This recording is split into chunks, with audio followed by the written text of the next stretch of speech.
All right, guys, let's get started with an example of a paired samples t-test. We've already done the single sample t and we've done the z-test.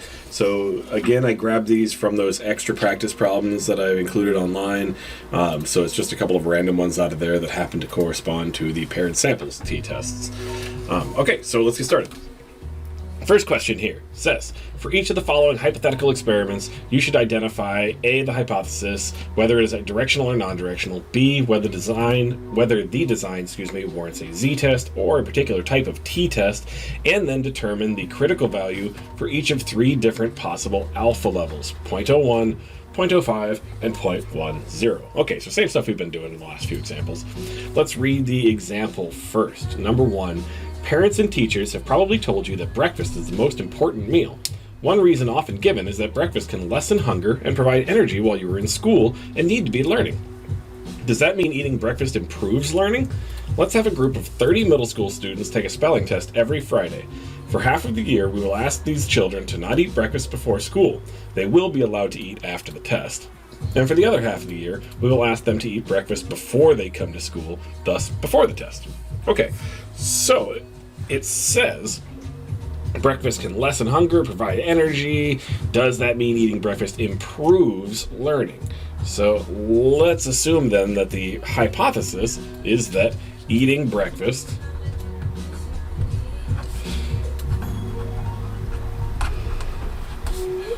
will result in higher scores on the spelling tests than not eating breakfast. Okay, this would then be a directional hypothesis because we're specifically expecting that eating breakfast will result in higher scores. Directional. Okay, so it says for half the year we're going to ask them to not eat breakfast, so that's when we expect scores to be low.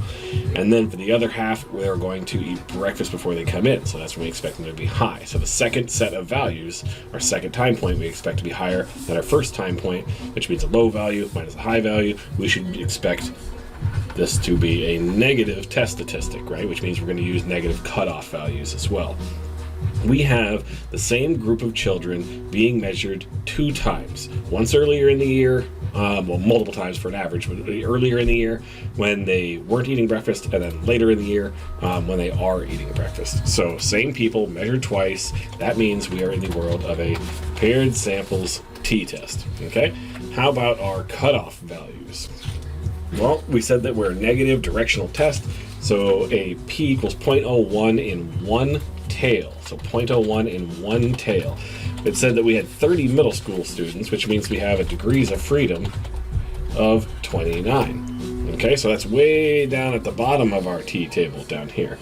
So our 0.01 in one tail all the way down here would give us a, excuse me, I'm off by just a little bit there, 2.462. All right, so that's a negative value, 2.462. All right, if we then carry it over to the 5% in one tail, that would be over here in this section, all the way down to degrees of freedom 29. It's a 1.699, so a negative 1.699. Remember, we're saying it's all the way down here in this section. And then lastly, when 10% is in one tail, all the way down there is a 1.311, so there'd be a negative 1.311. Okay. So that's an easy example. Let's look at another one a little bit like that so we can make sure we know how to diagnose what test we're going to do and how to figure out hypotheses and tails and cutoff values, right? Because that's really important and pretty easy once you know how. So suppose you wish to test the effects of Prozac on the well-being of 27 depressed individuals using a standardized well-being scale that sums Likert-typed items to obtain a score that could range from 0 to 20. Higher scores indicate greater well-being. That is, Prozac is having a positive effect. This scale is given before treatment with Prozac, as well as at the end of a month-long treatment. While there are flaws in this design, for example, lack of a control group, it's just an example, so relax. Okay, research hypothesis. You could really go either direction with this one because it is Prozac, and presumably that would be having a positive effect on these people, so their well-being should go up. But it just says testing the effect. It doesn't say what direction. So I'm going to go with a non-directional hypothesis, just so we can see something different from the last one. So then I'm going to say that people have different, let's say, people will have different well-being on average when they are on Prozac versus when they were not. Okay, so because I framed it this particular direction, we did that so that we could do a non-directional test. Again, these are the same group of individuals being measured once before they were given Prozac for a month or so, and then once at the end of having that Prozac, right? So that's a paired dependent samples t-test. Same people measured twice. All right, so now what do we need to do? We need our cutoff values here. That's the last part of this question. So for a p equals 0.01, p equals 0.05, a p equals 0.10, now these are all two tails, right? So our cutoffs have to be corresponding to both tails of the distribution there. Our degrees of freedom in this case, because we have 27 depressed individuals, n of 27, degrees of freedom of 26. So we line up down there with 26. Then we say, okay, 0.01 in two tails, all the way over here. And we should have a value then of plus minus 2.779. Carry it over then, we should have a plus minus 2.056 for when 5% is in each tail, and plus minus 1.706 for when 10% is divided into each tail. Okay, so that gives you a little bit of exercise with identifying hypotheses, figuring out cutoff values. Now let's work our way through a whole problem, okay? So let's remember again how we solve a t-test, okay, so that we can think about what we must have to do over here. All right, t-formula, basic structure of the t-formula. Sample mean minus the population mean over standard error. This is the same case for a paired samples t-test, but remember for a paired samples t-test, we said that this is always 0. Why is that 0? Well, let's go back over there and talk about that as we get there. We have the same individuals here, so let's read the example and figure out how to work through this entire thing. An eccentric researcher, Dr. F. Stein, believes that people are more engaging to talk to after they've been struck by lightning. To test this idea, he exhumes several corpses from the local cemetery and attempts to have a conversation with each, recording how engaging he felt each conversation was. You can see these numbers here, his record of engagement in conversation pre-lightning. He then administers a very strong current of electricity from a bolt of lightning to each. Last, he attempts to engage each of these newly reanimated individuals in conversation and records how engaging he felt each of those conversations to be. His data are below. Please determine if his sample of individuals were more engaging after they were struck by lightning. Okay, so the prediction then is going to be that they are more engaging after they were struck by lightning, so we'll get to that when we get to our hypothesis.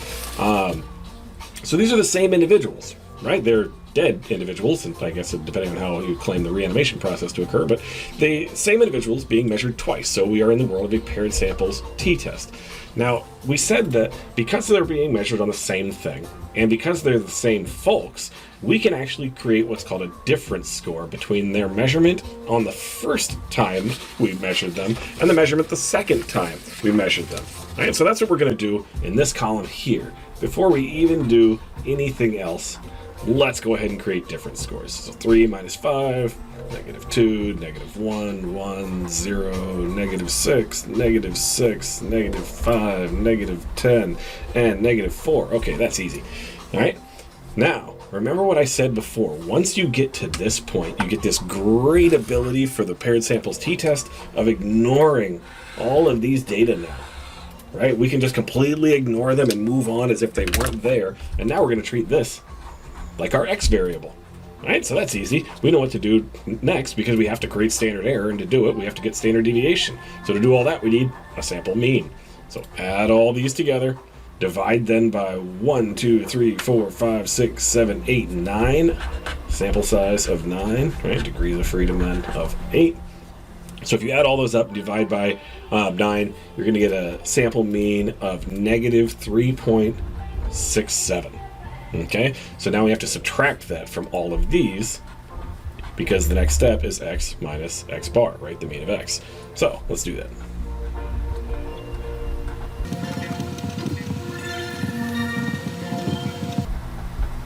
All right, next step then is to square all of those values, right? So that we can get a sum of squares.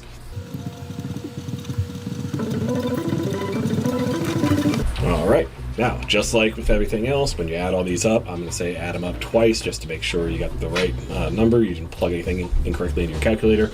I already did that, so I'll give my double checks, but you don't have to see me do it. Okay, so 98.01.